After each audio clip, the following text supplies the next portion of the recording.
ത്വക്ക് രോഗങ്ങളായ കരപ്പൻ മുതൽ സോറിയാസിസ് എന്നിവയിൽ ഏതെങ്കിലും അസുഖത്താൽ ബുദ്ധിമുട്ടുന്നവരാണോ നിങ്ങളെങ്കിൽ ഡോക്ടർ സ്മിത രഘുനന്ദനന്റെ നേതൃത്വത്തിലുള്ള വിദഗ്ധ ഡോക്ടർമാരുടെ സേവനം മിംസ് ഹോമിയോ ക്ലിനിക് വടക്കാഞ്ചേരി ബ്രാഞ്ചിൽ ലഭ്യമാണ്. Skin and allergy homeopathic super speciality clinic Chalippadam road Vadakkanchery. Phone 8137973856.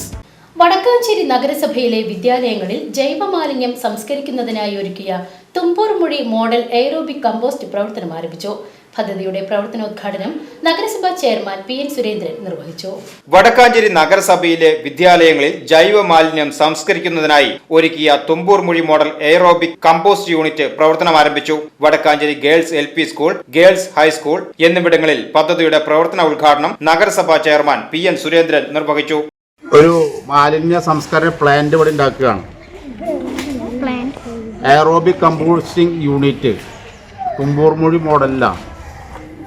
അപ്പോൾ നമ്മുടെ ബാക്കി വരുന്ന ചോറും ബാക്കി വരുന്ന അലിയുന്ന ഭക്ഷണങ്ങൾ പദാർത്ഥങ്ങൾ ഒക്കെ തന്നെ നമ്മളിവിടെ ഇട്ട് ജൈവ വളമാക്കും. വൈസ് ചെയർപേഴ്സൺ പറഞ്ഞല്ലോ 90 ദിവസമാണ് ഇതിൻ്റെ കാലാവധി. ഇവിടെ ഒരു പ്ലാന്റിൽ രണ്ട് പ്ലാന്റാണ് ഉണ്ടാക്കിയിട്ടുള്ളത്. വടക്കാഞ്ചേരി നഗരസഭാ പരിധിയിലെ 13 വിദ്യാലയങ്ങളിലാണ് Thumboormuzhi model aerobic compost unit നിർമ്മിക്കുന്നത്. 150 സ്ക്വയർ ഫീറ്റ് വിസ്തീർണത്തിലാണ് ഓരോ യൂണിറ്റും നിർമ്മിക്കുന്നത്. 2 ബിന്ന് വരുന്ന ഓരോ യൂണിറ്റിലും പ്രതിദിനം 20 കിലോ നിരക്കിൽ ഏകദേശം 2 ടൺ ജൈവ മാലിന്യം സംസ്കരിക്കുവാൻ സാധിക്കും. വിദ്യാലയങ്ങളിലെ ജൈവ മാലിന്യം സംസ്കരണത്തോടൊപ്പം വിദ്യാർത്ഥികളിൽ മാലിന്യ സംസ്കരണത്തിന്റെ അവബോധം സൃഷ്ടിക്കുവാൻ പദ്ധതി വഴി കഴിയും.